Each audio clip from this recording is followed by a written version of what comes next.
சென்னையில் மதிமுக நிர்வாக குழு கூட்டத்திற்கு பின் மதிமுக பொதுச் செயலாளர் வைகோ செய்தியாளர்களை சந்தித்து வருகிறார். அதனை பார்க்கலாம். இன்று நடைபெற்ற இந்த கூட்டத்தில் துணை பொதுச் செயலாளர் அன்பு சகோதரர் மல்லை சத்யா அவர்களுக்கும் கழகத்தினுடைய முதன்மை செயலாளர் மதிப்புக்குரிய துரை வைகோ அவர்களுக்கும் இடையில் கருத்து வேறுபாடுகள் திடீரென்று தலையெடுத்து அது பதிவுகளிலே பலரும் தங்கள் கற்பனைக்கேற்றவாறெல்லாம் பதிவுகள் பத்திரிகைகளிலும் ஊடகங்களிலும் அவரவர்கள் கற்பனைக்கேற்றவாறெல்லாம் போட ஆரம்பித்தார்கள். இன்றைய காலை பத்திரிகைகளை பார்த்தாலே உண்மைக்கு புறம்பாகத்தான் செய்திகளை தந்திருக்கிறார்கள். நான் உங்களை குறை சொல்லவில்லை. அப்படிப்பட்ட சூழலில் எல்லோரும் தங்கள் கருத்துக்களை பேசி அதிலும் குறிப்பாக துணை பொதுச் செயலாளர் மல்லை சத்யா அவர்களும் முதன்மை செயலாளர் மதிப்புக்குரிய துரை வைகோ அவர்களும் மனம் விட்டு பேசினார்கள், உள்ளம் திறந்து பேசினார்கள். தங்கள் உணர்ச்சிகள் ஆவேசத்தின் வடியலாக வந்த சில வார்த்தைகள் எல்லாவற்றையும் மிக நாகரீகமாக இருவருமே கையாண்டார்கள். இதில் மல்லை சத்யா அவர்கள் இனிமேல் இப்படிப்பட்ட பதிவுகள் வராது, அப்படிப்பட்ட சூழ்நிலை ஏற்படாது, அதற்கு நான் ஒருபோதும் இடம் கொடுப்பதில்லை என்று உறுதிமொழி கொடுத்து, ஆகவே இதனை ஏற்றுக்கொள்ள வேண்டும் சகோதரர் துரை வைகோ என்று சொன்னதோடு, நான் இயக்கத்திற்கும் மறுமலர்ச்சி திமுக கழகத்திற்கும் தலைமைக்கும் முதன்மை செயலாளருக்கும் பக்கபலமாக உறுதுணையாக இனி நான் உறுதியாக செயல்படுவேன் என்று சத்யா அவர்கள் சொன்னார்கள். முதன்மை செயலாளர் துரை வைகோ அவர்கள் அதனை ஏற்றுக்கொண்டு ஒற்றுமையாக இருந்து இந்த இயக்கத்தை வலுப்படுத்துவோம் என்று சொன்னதோடு மட்டுமல்லாமல்,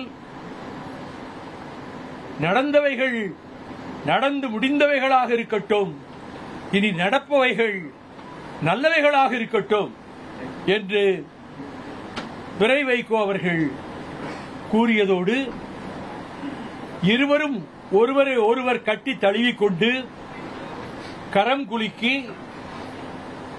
நாங்கள் இணைந்து பணியாற்றுவோம் என்ற சமிக்கையை அதன் மூலமாக வந்திருக்கிற நிர்வாக குழு உறுப்பினர்களுக்கு தெரிவித்து, பலத்த கர ஒலிக்கு மத்தியில் எனது வலது பக்கத்தில் துரை வைகோவும் இடது பக்கத்தில் மல்லை சத்யாவும் நின்று புகைப்படமும் எடுத்துக்கொண்டார்கள். இந்த வக்ஃப் இஸ்லாமியர்களுக்கு விரோதமான சட்ட திருத்தத்தை கொண்டு வந்து அநீதியும் அக்கிரமும் நிறைந்த அந்த மசோதாவை நிறைவேற்றிய நரேந்திர மோடி அரசுக்கு எதிராக அந்த நரேந்திர மோடி அரசை கண்டித்து வருகிற 26ஆம்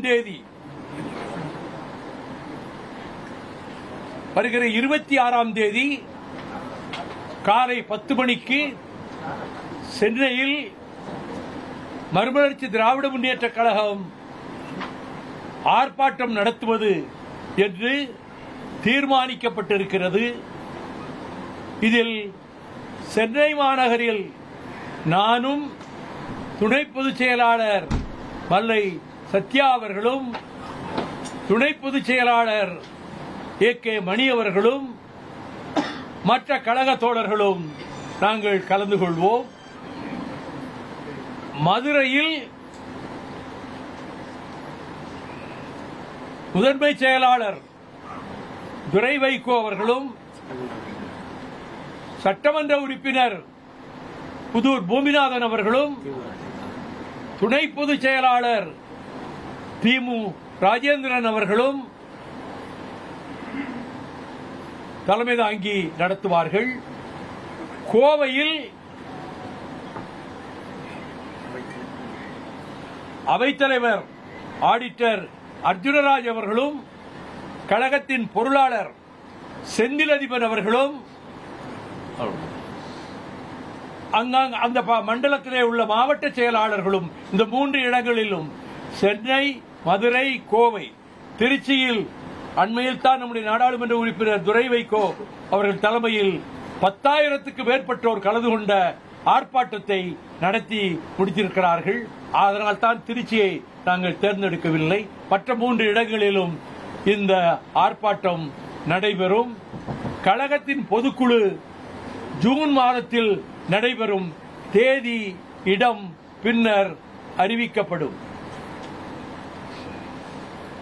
முதலமைச் செயலாளர் பொறுப்பை ராஜினாமா வாபஸ் அதை சொன்னவுடன் அதை அவர் சத்யா கூறியதை ஏற்றுக்கொண்டு நான் எடுத்த முடிவை திரும்ப பெற்றுக் கொள்கிறேன் என்று முதன்மை செயலாளர் துரை வைகோ அவர்கள் கூறி அந்த நிகழ்ச்சியை முடிவுற்றார்.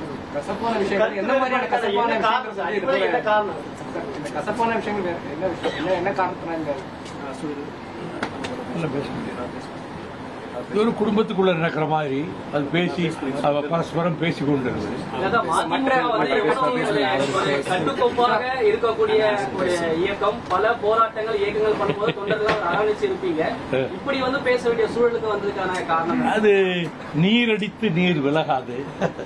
அதனால நீங்க சொன்ன அடிப்படையிலேயே ஒரு பெரிய பூதாகாரமாக ஏடுகளிலே 8 காலம் பெற்ற செய்தி என்ன ஒண்ணும் இல்லாம நாளைக்கு ஒரு கால செய்தியா போச்சு என்று நினைக்கிற அளவுக்கு அது எங்களுடைய இயல்பு தோழர்களிடத்தில் இருக்கக்கூடிய பாச உணர்ச்சி, அந்த அன்பு கட்டுப்பாடு அது அவர்களை இணைத்து வைத்திருக்கிறது. இருவரும் மனம் விட்டு பேசினார்கள், இதயம் திறந்து பேசினார்கள்.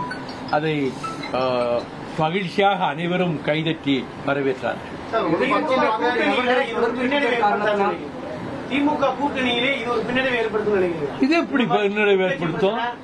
இல்ல நீங்க பின்னடைவை ஏற்படுத்தணும்னு சில பேர் எதிர்பார்த்து கட்சி பிளந்தது உடைந்ததுன்னு போட முடியாம போச்சே அங்கிற கவலை உங்களுக்கு வேண்டாம்.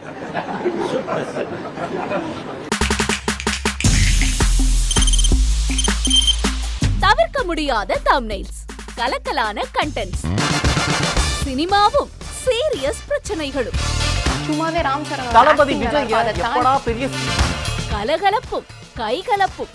Me too, love you. Thank you so much. Mass ஏத்துறது தியேட்டர் தெரிக்குதுனாலே டன்னு தான். பிரேக்கே இல்லாமல் பிரேக்கிங் நியூஸ் சொல்லும் தந்தி டிவி ஆப். இன்ஸ்டா தலைமுறை வரை இறங்கி அடிக்கும் தந்தி டிவியின் டிஜிட்டல் எக்ஸ்க்ளூசிவ். பாடி காமிச்சிங்க. அதை விட மோசம். இல்ல பாடி காமிச்சிங்கன்னா அது இன்னும் வெரி பேட். தந்தி டிவி ஆப்பை இலவசமா டவுன்லோட் செய்யுங்க. ஃபாலோ பண்ணுங்க, சப்ஸ்கிரைப் பண்ணுங்க, என்ஜாய் பண்ணுங்க.